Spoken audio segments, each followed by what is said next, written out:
Maxim Huerta Hernández nació en Utiel, Valencia, el 26 de enero de 1971. Es un periodista y escritor español y miembro de la Academia de las Ciencias y las Artes de la Televisión, ganador del Premio Primavera 2014 con su cuarta novela, La Noche Soñada.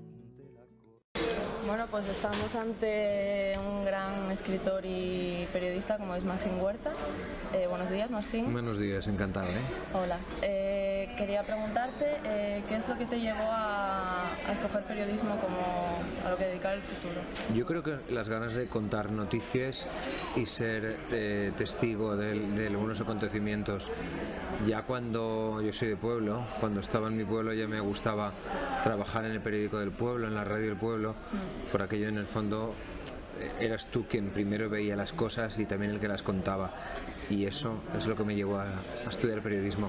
¿Y te apoyó tu familia desde un principio? No, en absoluto, porque no entendieron que periodismo fuera una carrera seria. Yo creo que eso también todavía sigue habiendo muchas dudas, y en mi familia no fue al principio. Mi madre sí que me apoyó absolutamente, porque siempre dijo, yo creo que las madres son más permeables a la hora de las decisiones, y mi padre dijo, pero estudia medicina o derecho, algo serio. Y luego supongo que el periodismo como algo que... Sí, como que algo que no tenía. Además, yo no vengo de una familia que haya periodistas, nadie es periodista en mi familia, y mi padre no entendía que eso pudiera ser una carrera seria. Vale. Tú empezaste en tu pueblo, como en Valencia. Sí. En periódico, radio, y has trabajado en Canal Nou, si no me equivoco. Sí. ¿Que ha cerrado? No hace mucho. Hace poco, sí. ¿Qué opinas de que por... La gestión ha sido espantosa, la gestión de una televisión autonómica. Se les ha ido la mano a la hora de contratar. Ahí no tienen la culpa los trabajadores, porque si a ti te contratan, tú trabajas. Claro. Yo creo que la gestión ha sido nefasta por parte del gobierno. Creo que han estado al cargo y al mando y dirigiendo, al igual que en las cajas de ahorros, gente que ni entendía de banca ni entendía de televisión. Entonces se les ha ido la mano y lo han dirigido mal. Al final la consecuencia es que hay un montón de parados más, de periodistas desilusionados, de periodistas con la hipoteca a medias y de periodistas sin trabajo. También es cierto que los periodistas que trabajan en empresas públicas, sobre todo porque es una empresa pública y es servicio público del ciudadano y para el ciudadano, deberían entonar un poco el mea culpa de que a lo mejor todo no lo han hecho bien, que quejarse cuando pierdes el puesto de trabajo es normal, va en la genética y en la necesidad del ser humano de quejarse, pero a lo mejor hay que quejarse por la libertad de expresión antes, cuando hay algo que perder, y deberían los periodistas, o deberíamos los periodistas actuar de una manera más honesta y denunciar la falta de libertad de expresión cuando se está produciendo, no cuando ya se cierra. ¿Trabajaste en los informativos? Sí, 7 años. ¿Fue una gran época? Bueno, yo creo que una gran época apasionante, mi época de informativos, porque informativamente fue bestial de acontecimientos. Me pilló presentando en época de guerras, de bodas reales, gravísimos atentados, las Torres Gemelas, sin lugar a dudas. Yo jamás en mi vida olvidaré la noche la tarde, a las 2 de la tarde, del atentado a las Torres Gemelas, y estar sin parar hasta las tantas de la madrugada cubriendo la información y presentando el informativo, que creo que ha sido el informativo de más audiencia que ha tenido nunca Telecinco, y con un 50% de audiencia aquella noche, algo brutal. Informativamente no eras consciente del todo de lo que estaba pasando, te sorprendías como periodista, no se te iba de las manos, pero sí notabas que algo más estaba pasando, que algo mucho más grande. Un poco la compostura, dando noticias así tan... Cuando eres periodista, en el momento de tensión es cuando más tranquilo estás, o yo me tranquilizo. Cuando más tensión hay es cuando más me relajo, porque más me gusta llevar las riendas del caballo.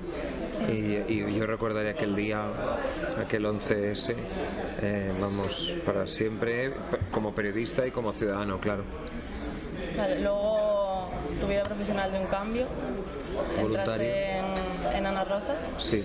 ¿Cómo recuerdas ese momento? El cambio muy difícil, fue un cambio muy difícil, necesario porque yo estaba en ese momento haciendo informativos, me habían pasado el informativo de la mañana, del Buenos Días. A mí no me gustaba ese horario, no me gustaba entrar a la 1 de la madrugada y estar presentando y llevar la vida al revés. Sé, y me aplauso a todos los que saben que son capaces de llevar ese horario, y más ahora en crisis. Ahora a lo mejor pues no sé lo que habría hecho, pero en su momento yo tuve la oportunidad de dar el cambio, de probar nuevos rumbos en el periodismo, de la entrevista, la información desde todos los puntos de vista, como es un magazine, sucesos, políticas, entrevistas en directo, conexiones, que todo se caiga, que todo vuelva a empezar, que te toque dar una boda de una duquesa, como que te toque dar hecho el conclave de un papa. O sea, las posibilidades que da un magazine no las da nunca un informativo. Se aprende mucho más en un magazine más que en un informativo, infinitamente más. Hay muchos complejos.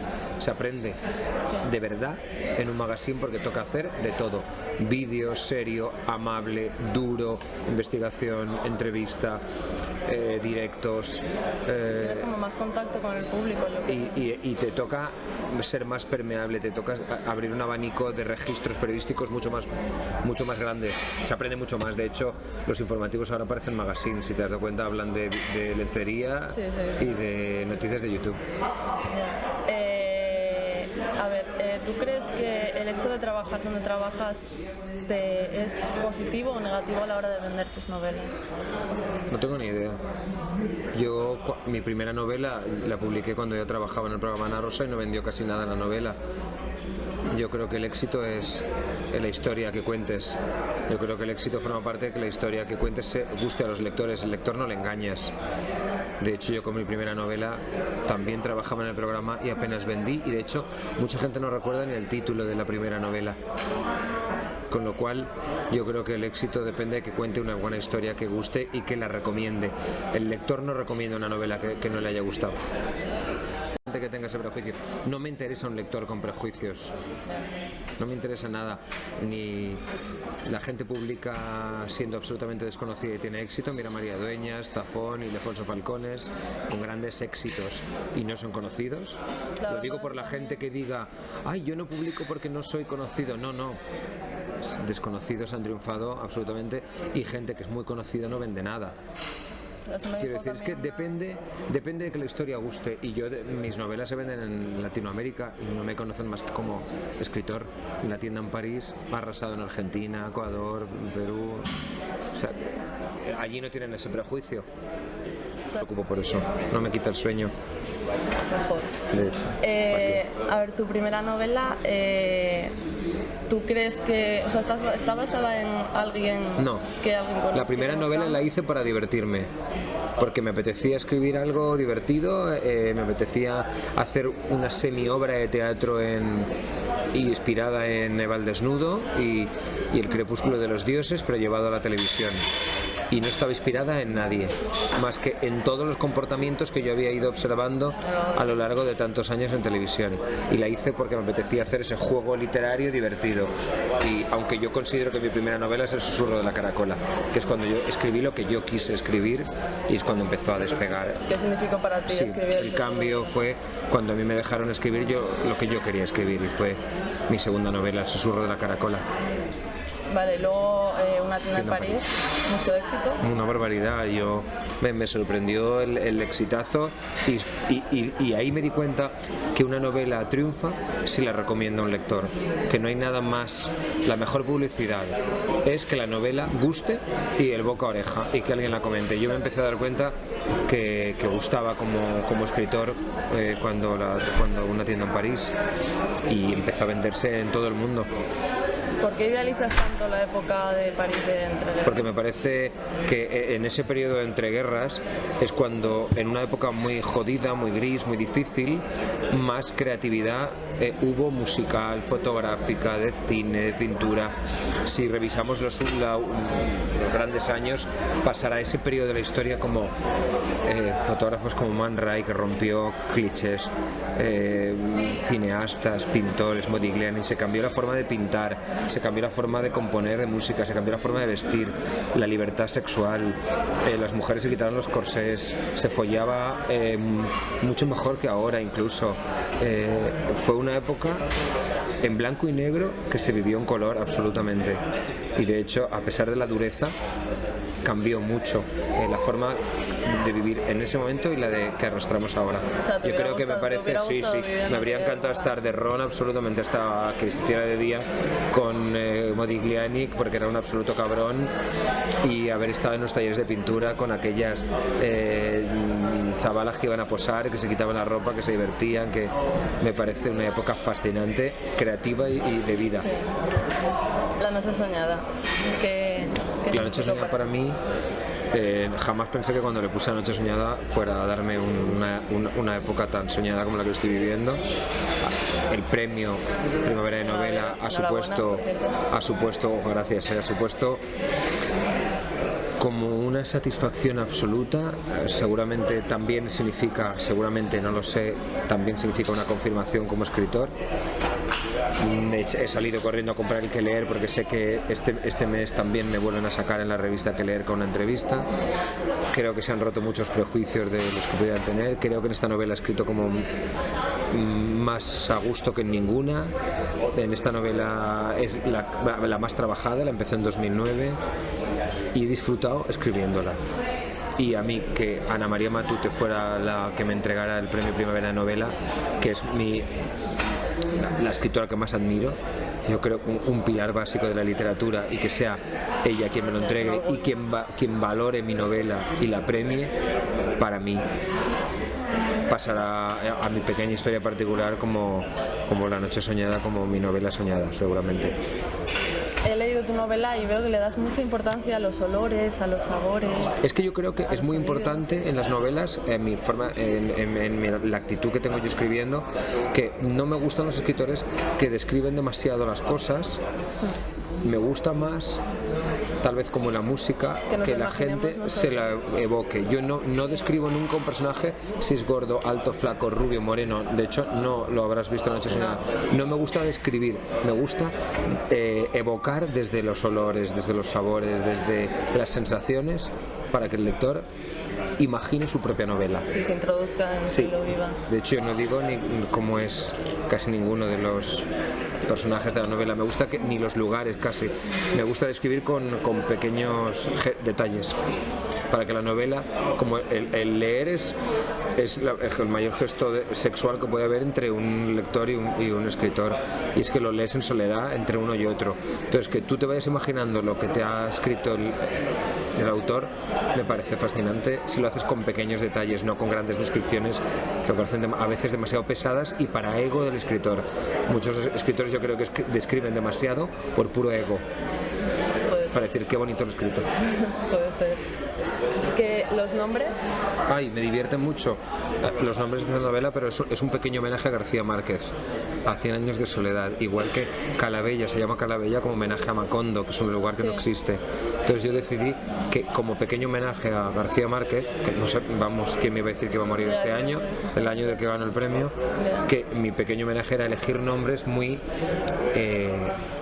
particulares, como hizo él con 100 años de soledad. Con mucho significado. Sí, que tengan peso y que el nombre sea también una pequeña historia en la novela. Personajes que están marcados por el nombre. Teodora, Esperanza, Visitación. Barcos de papel. Eso es por una canción de Serrat, por Barquito de papel de Serrat. ¿Tienes un tatuaje y todo? Sí, tengo. No se ve, pero bueno, tengo muchos tatuajes, ¿eh? Sí. No se ven, pero tengo muchos tatuajes. Bueno, se ven. Tengo faros, hay un montón. ¿Y es algo significa algo para ti? Porque me parece, yo estoy obsesionado con la idea de viajar y con la idea de cambio y con la idea de que todos soñamos, tenemos una vida, la que tenemos y la que nos gustaría tener, y a veces tenemos tantos miedos que nos perdemos en no hacer a veces lo que nos gustaría hacer. Entonces para mí el barco de papel es como la forma más ligera de viajar, y me recuerda a una canción de Serrat, y es algo muy, muy infantil y muy de viajar, ligero de equipaje. Por eso tengo también un faro en homenaje a Ítaca, al viaje, al poema de Cavafis que meto en el libro, de viaja mucho pero ligero de equipaje y recuerda que esta es tu casa. Como periodista yo creo que tienes un currículum bastante amplio, eres escritor. ¿Qué te falta por hacer? Un guión de una película de cine. Es mi obsesión. Sí. Eso y pasar a teatro alguna de mis novelas. Y me lo han pedido. ¿Sí? Me han pedido las dos cosas. Mi siguiente meta, y yo soy de pueblo y soy periodista por voluntario y porque intenté luchar, y he escrito porque me gusta, porque leo mucho también, pero soy de pequeñas metas y siempre he querido ir haciendo desde la radio de mi pueblo hasta hoy, hasta un premio Primavera. He ido escalón a escalón, muy poco a poco. Muy poco a poco, y yo creo que se disfruta más. Y entonces ahora mi siguiente paso es lo que me gustaría hacer, es un guión de cine y una obra de teatro. ¿Y cómo te ves dentro de 10 años, por ejemplo? ¿Qué te escribiendo. ¿Y la televisión? No, la televisión se acaba, sí, soy muy consciente de que la televisión es como los perfumes, que no duran para siempre. ¿Escribir es lo que más te llena? Sí, me llena mucho más. Yo llegué a la televisión un martes y 13 por casualidad, y para que digan que luego da mala suerte, no da mala suerte. No. Y mi camerino es el 13, también, por cierto. Y todas las cosas no sé, curiosas me han pasado un día 13, pero en la televisión es el lugar en el que me encuentro como periodista, en el lugar en el que trabajo. Mi pasión es leer y mi obsesión futura es estar escribiendo. Como la novela de Vila Matas en París, París no se acaba nunca, en un apartamento en París estaría muy bien. Bueno, pues ya está. Muchas gracias a ti, y muchas gracias por preguntar sin papel.